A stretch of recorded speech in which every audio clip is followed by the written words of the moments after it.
On the morning of October 13, 1307, the port of La Rochelle stirred beneath a pale, reluctant dawn, its waters carrying the last traces of a night that felt heavier than the ones before. Fishermen later recalled an uncanny stillness, as if the sea itself were holding its breath. Hours before King Philip's secret orders swept across France, the Templar docks stood curiously empty. The mighty fleet that had long dominated these waters, sleek hulls, towering masts, crews drilled into silence, had vanished without warning, without witnesses, without a single drifting rope left behind. Historians struggle to explain how dozens of vessels could slip away unseen, raising the unsettling possibility that the Templars knew precisely what was coming. Their escape remains one of history's quietest disappearances today. In the shadowed corridors of Paris, King Philip crafted a plan as cold and calculated as any political strike in medieval history. Driven by crushing debts and a simmering resentment toward the wealthy Templar order, he issued sealed letters to officials across France, each one marked to be opened on the same fateful morning. Inside lay instructions for the mass arrest of every Templar knight, scribe, and servant, along with orders to seize their vaults and private archives. It was a synchronized blow meant to cripple the order in a single day.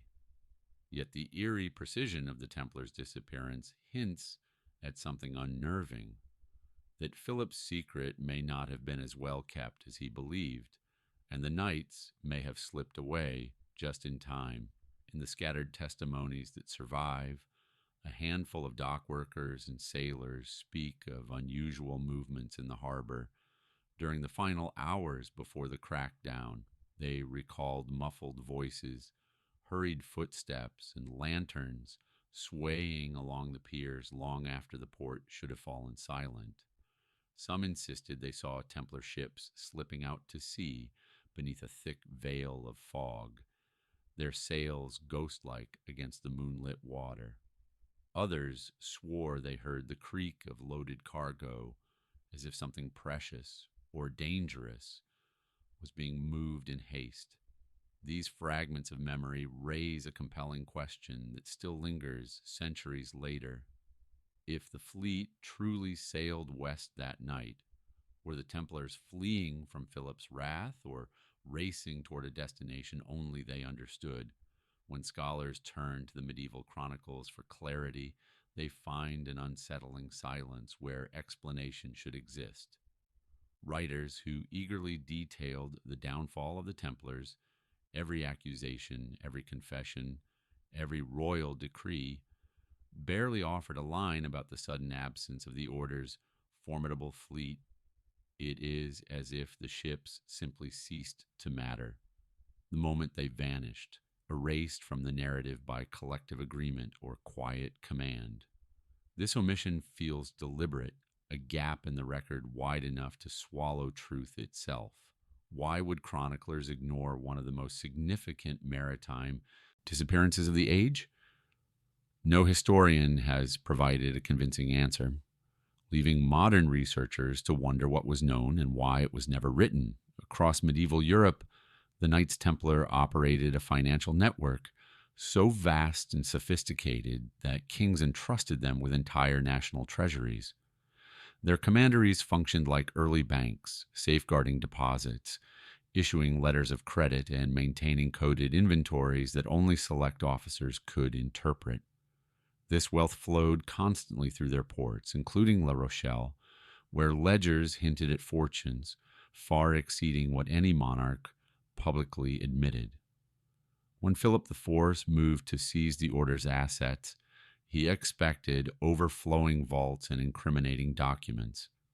Instead, he arrived to find almost nothing, the possibility that the fleet spirited away not just gold, but the entire financial backbone of the order, suggests a calculated evacuation designed to protect riches too immense to fall into royal hands. Whispers spread through medieval Europe that the Templars guarded treasures far more potent than coin, objects steeped in myth, faith, and fear. Some believe they carried fragments of the true cross or even the shroud of Christ itself, secured in chests bound for unknown shores.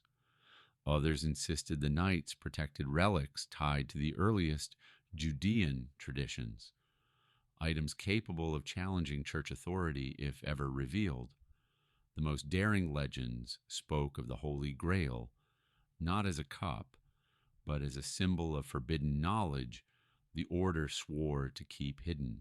If even a fraction of these tales held truth, the fleet's disappearance becomes more than escape. It becomes the deliberate safeguarding of artifacts capable of reshaping religious history forever. Among the Templars' most guarded possessions were their archives, rumored to contain documents gathered during their long presence in the Holy Land. These records may have held pre-Christian writings, ancient engineering techniques, or maps charting coasts unknown to medieval Europe. Some claimed the order uncovered knowledge so disruptive that its revelation would undermine church doctrine and royal legitimacy. If such archives existed aboard the ships that fled La Rochelle, their disappearance becomes far more than logistical mystery. It becomes a calculated vanishing of information the world was not prepared to confront. The idea that the Templars carried secrets older than their own order fuels speculation that they fled not to survive, but to protect truths history was never meant to witness. The abrupt departure of the Templar fleet suggests they received advance warning of Philip IV's crackdown, perhaps from a sympathizer embedded within the royal court. Witnesses described frantic activity on the docks, as if orders were issued with no time to spare. Ships were loaded hastily, provisions barely secured, and crews dispatched in silence. This urgency paints a picture of an organization acting under the weight of imminent danger, aware that hesitation meant annihilation. The Templars were not merely fleeing arrest. They were racing to preserve whatever they carried, be it wealth, relics, or forbidden knowledge. Their sudden withdrawal set the stage for one of history's most enduring enigmas, a disappearance too swift and too coordinated to dismiss as coincidence. As dawn spread across France and arrests swept through Templar strongholds, Philip IV waited for news that would confirm his triumph. Instead, his agents returned from La Rochelle with unsettling reports. The docks stood empty. The treasure he expected to seize had vanished, and the formidable Templar fleet was nowhere in sight. Panic rippled through the royal court as the king struggled to understand how such an escape was possible under his supposedly secret plan. Suspicion turned outward toward rival kingdoms, sympathetic nobles, or hidden allies who might have offered the fleet shelter. The realization that the Templars had outmaneuvered him ignited a fear more potent than anger, the fear of what they still possessed. Enraged and embarrassed, Philip IV issued frantic orders to every coastal governor within reach. They were to watch the harbors, patrol the sea routes, and intercept any vessel carrying the Templar cross. Couriers galloped through the countryside, delivering commands meant to contain a maritime ghost. Yet no matter how many ships were deployed or how many ports were questioned, nothing surfaced. Not a single sighting could be confirmed, and no captured crew offered answers. The failure of these sweeping efforts amplified the mystery. How had an entire fleet slipped beyond the king's grasp without leaving so much as a rumor in its wake?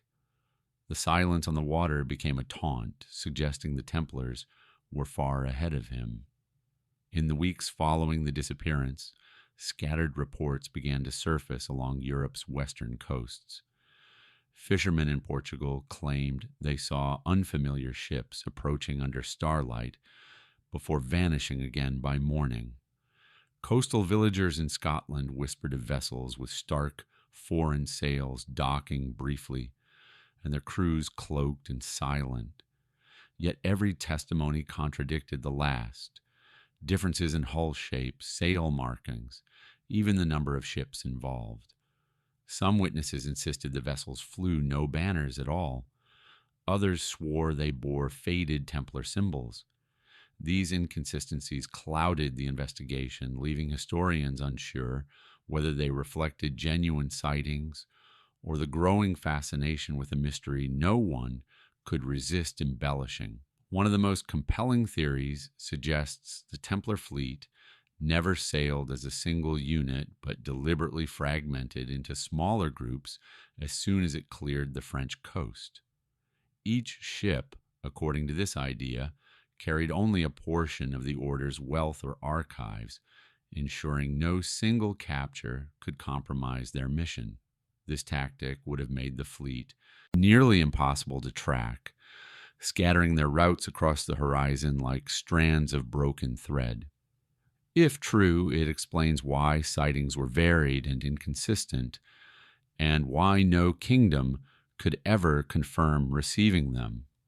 A scattered fleet meant scattered clues, leaving modern researchers to chase fragments of a puzzle that may never fully reconnect.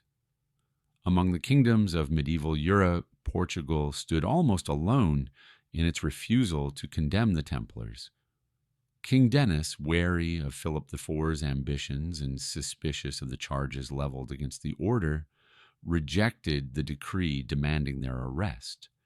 Instead, he offered them quiet protection, shielding their lands and honoring their service to the realm. For the Templar fleet fleeing La Rochelle, Portugal would have represented not only safety, but a reliable ally who understood their value. The idea that the ships slipped into Portuguese waters under discreet royal approval carries weight, suggesting a strategic relocation rather than a desperate escape. Friendly shores, political shelter, and established ties made Portugal a natural sanctuary for the order's surviving leadership. After the dissolution of the Templars, King Denis faced pressure from Europe to suppress the order entirely, yet he recognized the skills and discipline its knights possessed. Instead of extinguishing their legacy, he reorganized many former Templars into a new institution, the Order of Christ. This organization inherited not only lands and resources, but possibly navigational knowledge carried from the vanished fleet. Decades later, members of the Order of Christ funded and guided Portugal's earliest voyages along Africa and into the Atlantic. Their star-bearing cross adorned the sails of explorers who would reshape world history. The possibility that the Templar secret archives informed these expeditions suggests a hidden continuity between medieval mystery and the dawn of global exploration. Along Portugal's rugged coastline stand fortresses and naval outposts, displaying unmistakable Templar crosses carved into stone. Though official records claim these were merely symbolic tributes, their placement embedded in defensive structures and early shipyards suggests deeper significance. Scholars have long debated whether these markings represent remnants of Templar influence or coded messages left by men who carried their maritime traditions into a new age. The crosses appear in patterns too deliberate to dismiss as decorative, hinting at a secret lineage preserved quietly within Portugal's naval heritage. If the fleet indeed reached Portugal, these symbols may be the only physical clues left behind, silent markers of an order that refused to disappear from history without leaving a trace. While Portugal may have served as a refuge, some historians believe it was never meant to be the fleet's final destination. According to this interpretation, the ships used Portuguese harbors only long enough to resupply and reorganize before pushing farther into the Atlantic. The idea gained strength from the era's growing fascination with lands rumored to lie beyond the western horizon, distant territories whispered about in older maps and crusader tales. If the Templars carried knowledge of these places, their departure from Portugal may have been part of a grander plan to rebuild the order far from European influence. This possibility sets the stage for a more tantalizing theory that the fleet sought not safety, but discovery. In the early 14th century, Scotland found itself excommunicated by the papacy, cut off from the political and religious influence that dominated the rest of Europe. This isolation, though burdensome for its rulers, created a unique opportunity for the Templars. Unlike Portugal, which maintained delicate diplomacy with Rome, Scotland owed the church nothing and feared no reprimand for sheltering outlawed knights. Its rugged geography, scattered strongholds, and fiercely independent clans made it an ideal refuge for men fleeing both royal power and ecclesiastical judgment. For a fleet seeking sanctuary beyond papal reach, Scotland offered something few other realms could, a place where the church's anger had no authority, and where enemies of Philip IV might find loyal allies. Among Scottish legends, few tales ignite curiosity like the mysterious horseman said to have appeared during the Battle of Bannockburn in 1314. As Robert the Bruce's forces faced overwhelming English numbers, witnesses claimed a disciplined cavalry unit rode into the fray, armored in unfamiliar style and bearing no clan insignia. Their sudden charge turned the tide, scattering English lines and securing a defining Scottish victory. Some historians dismiss the account as myth, yet others note the uncanny timing. Bannockburn occurred only years after the Templars vanished. If survivors reached Scotland, they may have offered their swords to a king who, like them, stood defiant against shared enemies. The possibility merges legend and history in a tantalizing overlap. Rochelle Chapel, built in the 15th century, contains carvings that have puzzled scholars for generations. Among its intricate designs are depictions of flora resembling New World plants, corn and aloe, centuries before Columbus reached the Americas. Equally striking are symbols echoing known Templar iconography, woven subtly into the stonework. Some researchers argue these motifs indicate that the chapel's architects inherited knowledge preserved by Templar refugees, perhaps even carried by the ships that disappeared from La Rochelle. If the Templars reached distant lands and returned with unfamiliar images or stories, Rochelle may be the last architectural echo of their secret voyages. The carvings stand as provocative hints, teasing the possibility that the chapel encodes memories the order dared not openly reveal. The evolution of Freemasonry in Scotland presents another thread, connecting the vanished Templars to later secretive societies. Early Masonic traditions reference legendary builders, guardians of hidden wisdom, and rituals strikingly similar to those attributed to the medieval order. Some theorists believe Templar fugitives integrated into Scottish guilds, passing down their symbols, philosophies, and coded teachings through generations of stonemasons. Over time, these ideas may have matured into the elaborate Masonic frameworks recognized today. If this lineage holds truth, it suggests the Templars did not merely survive, they transformed, embedding their knowledge within a new brotherhood. In this view, the missing fleet's legacy lived on not through kingdoms or chronicles, but through whispered initiations and guarded traditions. Among the most confounding pieces of evidence supporting early transatlantic travel are pre-Columbian maps that seem to depict the coastlines of North America long before any documented European voyage. The Zeno chart outlines land masses strikingly similar to parts of Canada, while the Peary Rays map shows contours that resemble segments of the Western Atlantic with uncanny precision. Scholars puzzle over the sources behind these charts, often dismissing them as coincidences or misunderstood reinterpretations. Yet the possibility remains that such maps drew upon knowledge carried by groups operating beyond official record, perhaps even the vanished Templar fleet. If the Templars reached unknown shores, their navigational data might have quietly seeped into later cartography, leaving behind traces that defy conventional timelines. Oak Island, a small brooding stretch of land off Nova Scotia's coast, holds one of the most famous unsolved mysteries, the Money Pit. As treasure hunters explored its depths, they uncovered symbols resembling Templar iconography, crosses, inscriptions, and carved stones that mirror those found in medieval European strongholds. Though heavily debated, these artifacts raise the provocative question of whether the Templars reached North America and established hidden caches.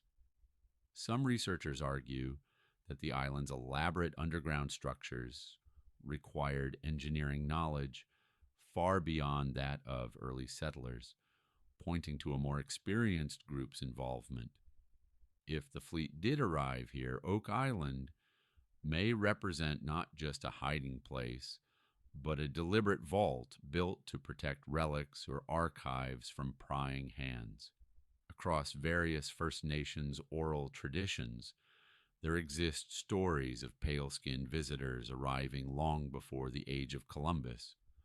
These legends describe strangers clad in unfamiliar garments, wielding weapons and tools unknown to local tribes.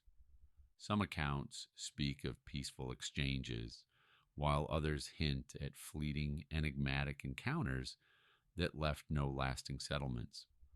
Although such stories are often interpreted through mythic lenses, they resonate eerily with the notion of Templar sailors reaching the continent. If members of the order did explore these distant shores, their appearance and behavior could easily have been transformed into enduring tales. These indigenous memories, though fragmented, offer a haunting possibility that the Templars left a subtle footprint on a land European history claims they never knew. If the Templars truly crossed the Atlantic and encountered new lands, revealing their discovery would have risked catastrophic consequences. Europe was tightly controlled by church doctrine and monarchical power, both of which relied on established geographic and theological narratives. Announcing a world beyond known borders, especially if tied to relics or forbidden knowledge, could destabilize political alliances and challenge papal authority. Concealment, therefore, may have been a necessary strategy, allowing the order to protect whatever they found from exploitation or suppression. By keeping their voyage silent, the Templars preserved both their discoveries and their autonomy. Such secrecy would explain why no chronicles record the journey and why only scattered hints remain, hidden in legend, symbol, and unexplained maps. Throughout their crusading campaigns, the Templars demonstrated a mastery of navigation that seems strangely advanced for the medieval period.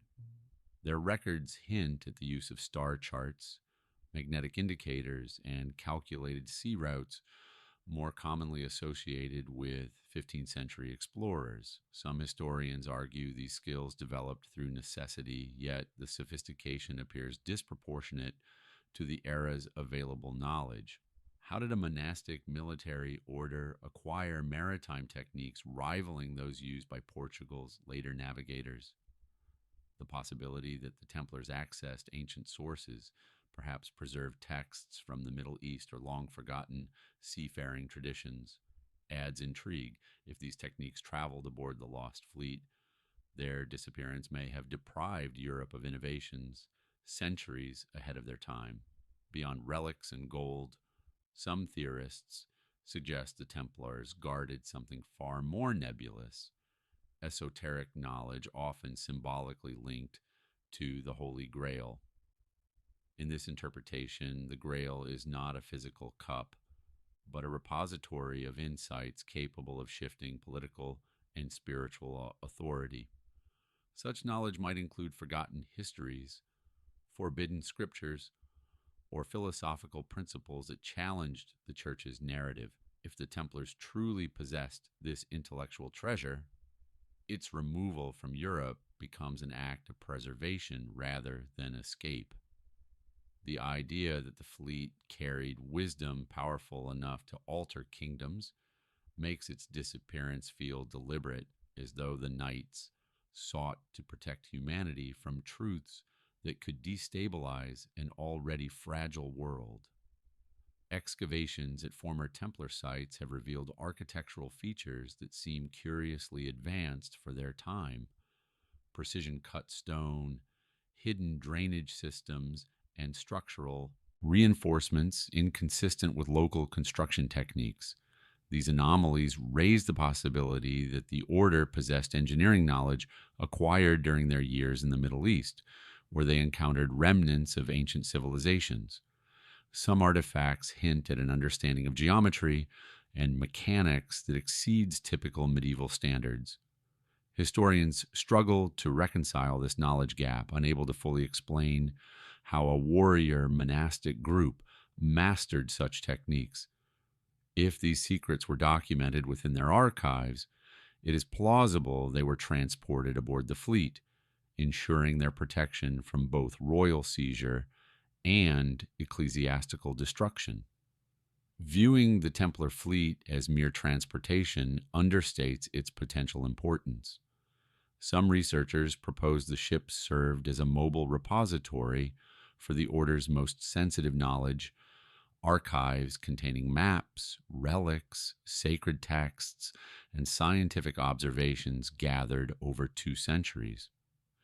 By consolidating their intellectual and spiritual wealth onto vessels capable of reaching distant shores, the Templars ensured their legacy could survive even if Europe turned hostile. This interpretation recasts the fleet not as a refugee convoy, but as a deliberate vessel of continuity, safeguarding wisdom too valuable to risk capture. If true, the disappearance of the fleet represents not simply a maritime mystery, but the intentional removal of a vast moving library from the world's political stage. Although the Vatican spearheaded the charges against the Templars, its reaction to the disappearance of the fleet remains surprisingly muted. No papal orders demanded searches, no envoys were dispatched to investigate, and no official statements acknowledged the missing ships. Such silence appears calculated, as though drawing attention to the fleet might have exposed uncomfortable truths about the Church's motives or its reliance on Templar resources. Some scholars suggest the Vatican feared that probing too deeply would reveal its own lack of control over the situation. Others believe Rome preferred the fleet's escape, knowing that capturing its cargo, whether relics or secrets, might spark theological crises. In either case, the Church's quiet avoidance raises suspicions of political self-preservation. During the Templar trials, scribes meticulously recorded interrogations, compiling testimonies that should have provided invaluable insight into the Order's final days. Yet several key transcripts have vanished, leaving gaping holes in the narrative. Some documents likely disintegrated over time, but others appear deliberately removed, referenced in indexes but missing from archives. What information did these testimonies contain that warranted erasure? Did imprisoned Templars reveal details about the fleet's departure, its destination, or the treasures it carried? The disappearance of these transcripts deprives historians of critical evidence and fuels the suspicion that someone, at some point, intervened to shape the historical record. The silence of missing pages often speaks louder than the words that remain. Royal chronicles from the reign of Philip IV reveal unusual inconsistencies. Pages describing the Templar arrests sometimes show visible erasures, overwriting, or abrupt narrative gaps, particularly when referencing the fleet. Scribes updated chronicles regularly, yet certain revisions seem designed to obscure rather than clarify events. Why would official record keepers alter passages concerning a maritime detail seemingly unrelated to the trial's outcome? Some historians argue these edits reflect attempts to conceal royal embarrassment, while others interpret them as coordinated efforts to suppress dangerous information. The pattern of altered text suggests more than simple clerical correction. It hints at intentional censorship. Each missing or rewritten line deepens the suspicion that the truth about the fleet threatened powerful interests. By the mid 14th century, references to the Templar fleet had nearly vanished from European documentation. Chronicles ceased mentioning it, naval logs ignored it, and monastic writers treated its disappearance as if it had never occurred. This sudden blackout stands in stark contrast to the extensive records detailing the arrests, trials, and dissolution of the order. Such selective omission suggests a deliberate effort to erase the fleet from collective memory, making its trail nearly impossible to follow. Whether orchestrated by monarchs, clerics, or succeeding institutions, the result is the same: a historical void that defies reconstruction. The silence surrounding the fleet becomes a mystery in itself, inviting endless speculation from those determined to uncover what others sought to forget. Across the coasts of Portugal, Scotland, and North America, modern archaeologists continue to unearth artifacts that hint at the possible passage of the vanished Templar fleet.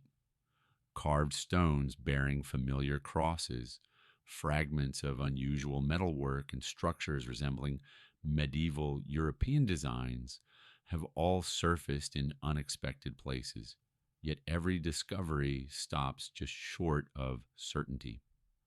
None contain inscriptions or direct markers that indisputably link them to the order, leaving researchers suspended between tantalizing possibility and academic restraint. These findings form a breadcrumb trail with pieces scattered across continents, each hinting at a story that refuses to fully reveal itself. The absence of definitive proof only deepens fascination, drawing more scholars into the quiet pursuit of a centuries-old mystery. In the vast expanse of the Atlantic, sonar scans have revealed strange anomalies: elongated shapes resting on the seafloor, buried hulls that seem older than any recorded expedition. Some resemble medieval ship designs, positioned in areas no known fleet should have reached.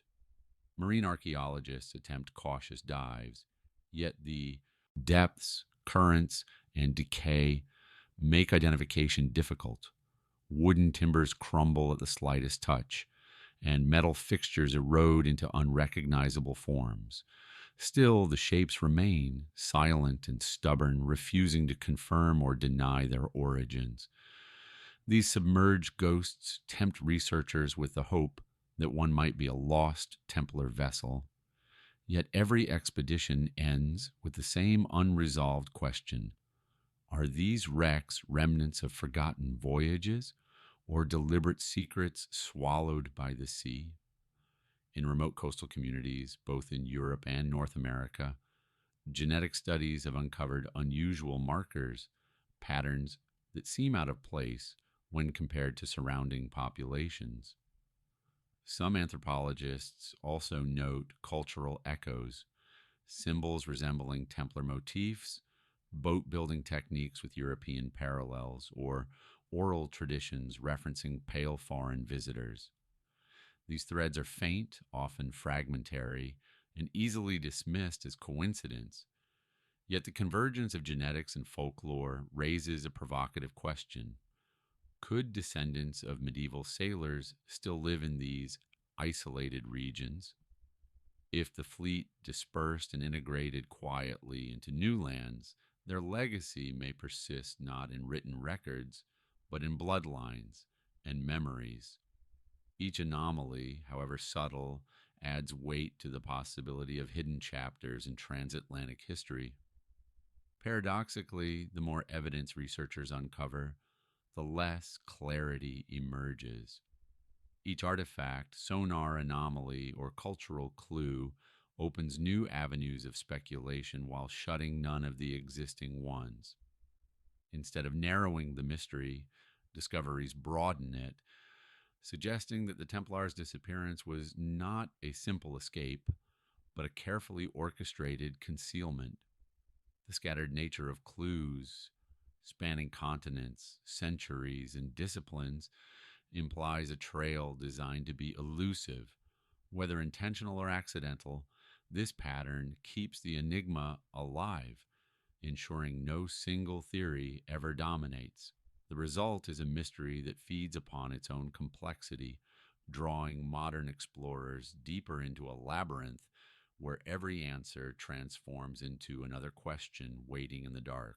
Across centuries of speculation, three dominant theories continue to frame the debate over the Templar fleet's fate: Portugal, Scotland, and America.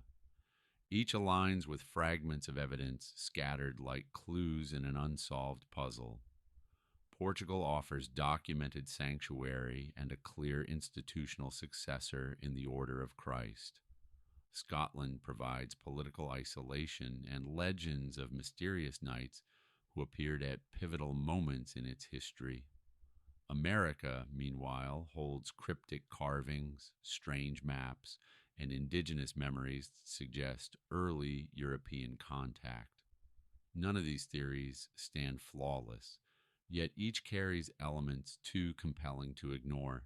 Together, they create a mosaic of possibilities, reminding us that the truth may lie not in one destination, but in a journey spanning oceans and generations.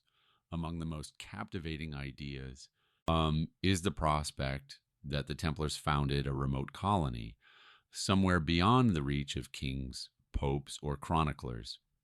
Such a settlement, tucked into an uncharted coastline or hidden valley, could have allowed the order to preserve its traditions without persecution. Over time, its inhabitants might have blended with local cultures, their European origins slowly dissolving into legend until only faint traces remained.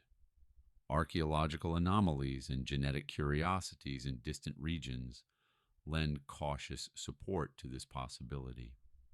If a Templar enclave ever existed, it may have lived and vanished quietly, leaving behind only whispers carried through folklore. The notion of a forgotten colony speaks to humanity's desire to believe that some mysteries continue in secret, untouched by recorded history. Beyond physical destinations, some historians suggest the fleet's disappearance should be understood symbolically as a philosophical retreat rather than a strategic relocation. The Templars had accumulated knowledge, beliefs, and traditions that clashed with the rigid power structures of medieval Europe. Their vanishing could represent a deliberate shedding of old constraints, an effort to preserve their intellectual and spiritual legacy away from corruption and control. In this view, the fleet became a vessel not only of people and treasure, but of ideals meant to survive in exile.